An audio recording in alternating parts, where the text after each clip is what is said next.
Mga kaibigan, atin pong napanood ang video ng aking ina na si Encantadja Bai ay galit na galit kay Ferdinand Marcos dahil hindi daw siya pinasali sa kanyang season. Hindi daw siya pinasama sa kanilang bangag dahil po galit na galit siya dahil nag-share naman daw siya ng 500 ngunit hindi siya pinasali. Si Bongbong Marcos lang daw yung nagsolo doon sa may bangag.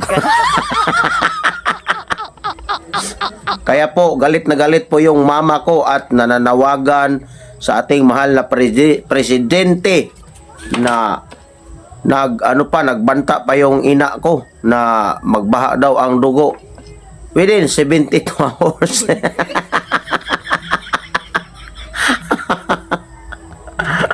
At ako po ay gulat na gulat habang ako ay nagtatrabaho ay napanood ko po yung video ng aking ina na si Bai Encantadja ay nananawagan. Mama, tumigil ka na mama ha. Ano na mama ako na po yung nahihiya ma. Kaya sana po mama.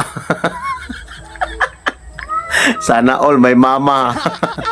Kaya wag kayong magtataka guys kung bakit maitim yung mukha ko kasi ako half negro kasi ako. Yung mama ko si Bai Encantadja tapos yung papa ko naman ay si Dato Adlaw ngunit ako po ay anak sa labas. Kaya po may halong itim at halong brown.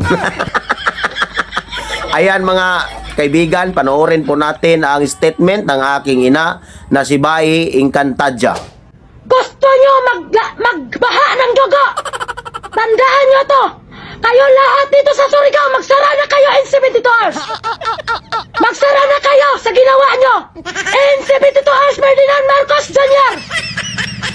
Magbaha ng dugo sa Surigao in 72 hours! Kung gusto nyo ng kapayapaan, bumaba ka dito, Ferdinand Marcos Jr. President. Sige, gamitin nyo na lahat ng forces nyo dito. And 72 hours na to. Gawin mo. Ako na nag-utos.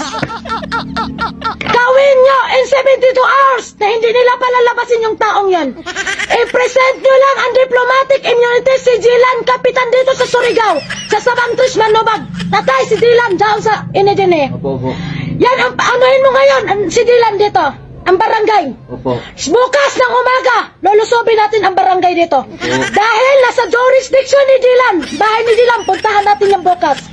Wala na akong kikilusin pa ng documents to improve. Ito na po live, Ferdinand Marcos. Dahil bakit? Tinakot nilang aking technical. Mga tao dito, wala nang magtatrabaho ng documents ko. Bukas, birthday ni Dato Adlaw. Magbaha ng dugo, Dato. Pag hindi nila ipalabasin yan ngayon din, iuwi nila dito sa federal, magsara na kayo. Dahil ang aking forces hindi matalaban yan ng itak, barel.